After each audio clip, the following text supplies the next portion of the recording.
Good morning and welcome to On the Beat. My name is Kim Masterfino, and with me today is the Beat team. Actually, we're minus one Beat team member because he's away with his family, but that's Joe. So I'm standing in for Joe today.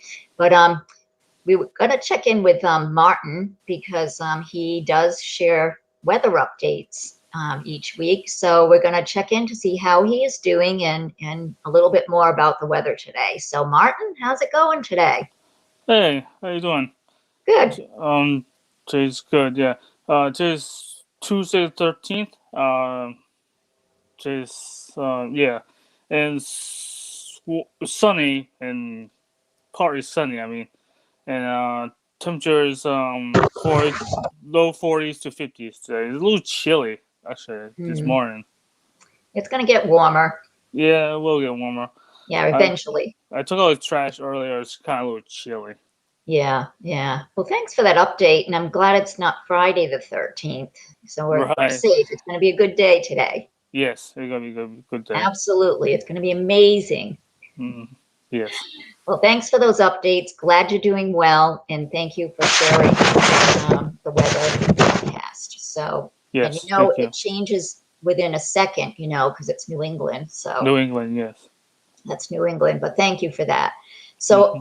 Joe usually does, yeah, sunny yay. Stephanie said it's sunny yay. Thanks, Steph. So as I had said, I'm standing in for Joe. He usually does the community update, so I'm it today. So I'm, be happy to share some community updates as to, you know, everything that's going on in our local community. And it's nice to be able to report this because sometimes you may not, realize that all this nice stuff is happening. So just so you know, the Chorus of Westerly is offering a virtual music and movement class through the month of April. This will be an engaging 30 minutes of musical play, singing, dancing, and storytelling that will be sure to be a delight for the young musicians. So great opportunity for kids. I kind of wish that they would offer it for adults because it does sound like fun. So, but anyway, kudos to them for putting that all together. Also, congratulations to Bruce Morrow of Valenti Subaru in Westerly. He will be receiving a Key Award at the Chamber's annual dinner on June 15th at Patty's Beach Club. So congratulations to him. Also, Beth Kidder Fournette and Jeffrey Fournette will also be receiving that a key award as well for all their efforts for our local community. Amazing folks, and kudos for them for doing so much for Westerly. So congratulations to B&B Dockside. That's a restaurant on Margin Street, and they are celebrating their 10th year anniversary. So congratulations to them. Also, there is still time to form a team for the Olean Center's Trivia event, and that's on April 23rd. For more information, please visit our website and our Facebook page. So that's it. And I was glad to share that information. So let's get even more. There's going to be more opportunities coming around. And actually, I just heard that the Misquamicut Drive-In is happening in May. So look forward to seeing all those shows that they'll be offering. So now it's time to introduce our very special guest. Her name is Lisa Utman Randall, and she is the executive director for a very busy lady. And but we're just anxious to hear all about the United Theater and all the progress they're making in their renovations. So it's a pleasure to meet you in person virtually. And Yes. yeah. So, and I know that before we went live, you is located, and eventually it will be little tidbits of what's so. Great. Martin and Joe are going to be conducting the interview questions. I'm standing in for Joe. Hmm. Yeah, so we're pretty straightforward. So Lisa, for those new to the broad director for the United Theater. Sure. Well, I've had the privilege in Rhode Island for 30 years now, an art center in Newport, Rhode Island, back in 1990 with a partner. I co-founded it. It was called Island Arts and ran that for 15 years and just fell in love with working within communities and bringing the arts to communities.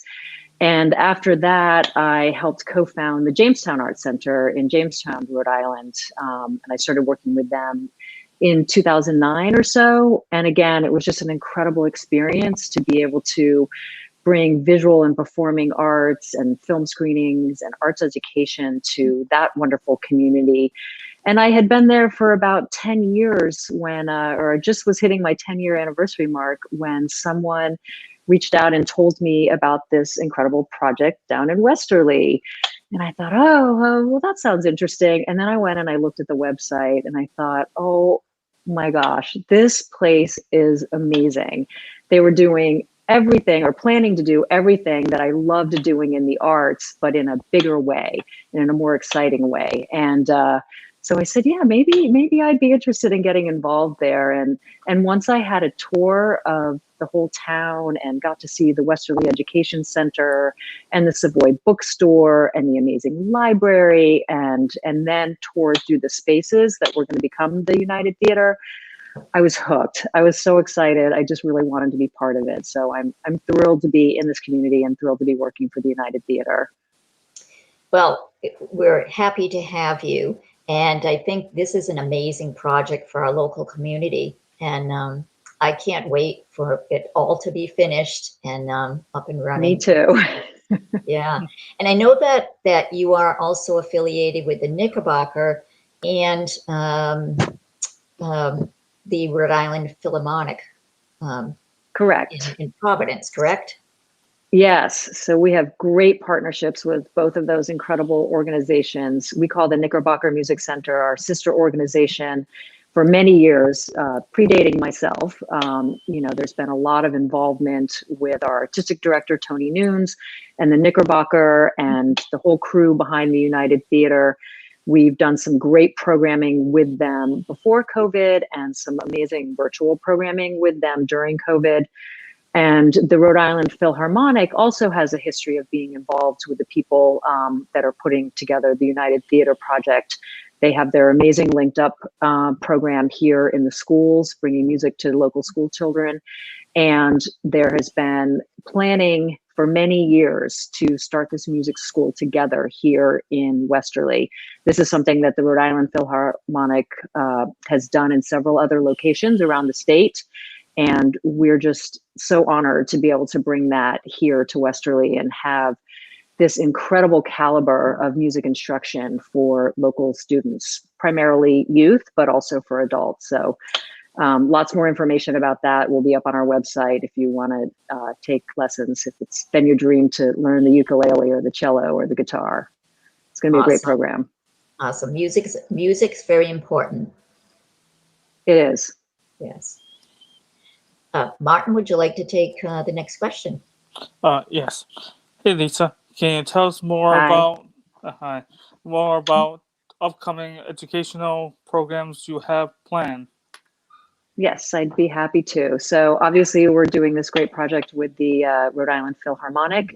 And we also are really thrilled to be partnering with the Public's Radio. So some of you have probably heard stories from their Washington County Bureau run by Alex Nunes, who is an amazing broadcaster, and Tori Malatia, who's the president of the Public's Radio. And we plan with them to do a whole bunch of podcasting educational programs. So these will be classes and workshops that are available to people of all ages. And we'll really take them through from beginning to end, how to develop a story, develop your idea for a podcast, all of the technical knowledge that you need to have to be able to deliver that. And we'll be doing that in partnership with the Public's Radio, and we'll bring in some great instructors and be able to have a united podcast system that anybody can kind of plug into, and they'll help us archive those. In the future, we will start planning some more educational programming that has to do with film and video work and fine arts and craft arts. So those will be coming down the line, but we'll start out in September with the podcasting, and we'll start out this summer with the music education. Super excited about all that. Wow.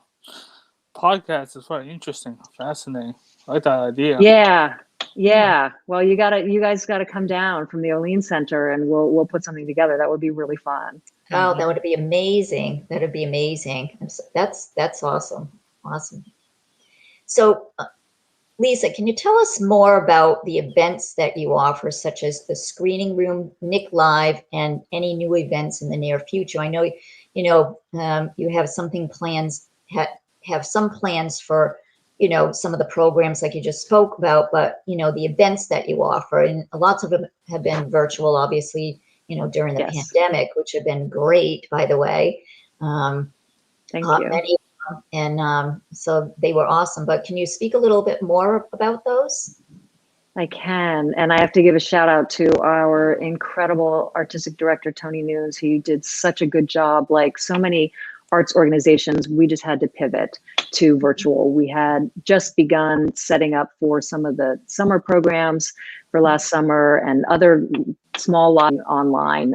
So he started a podcast that he set up, which was called Cabin Fever Curation, which just gave people ideas about what they could do, where they could find online arts events in the arts during the pandemic.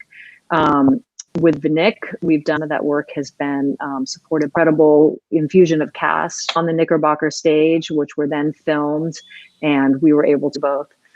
Thank you. Thank you so much. Also want to thank Martin for being a great co-host. You did an amazing job as always. And to Ben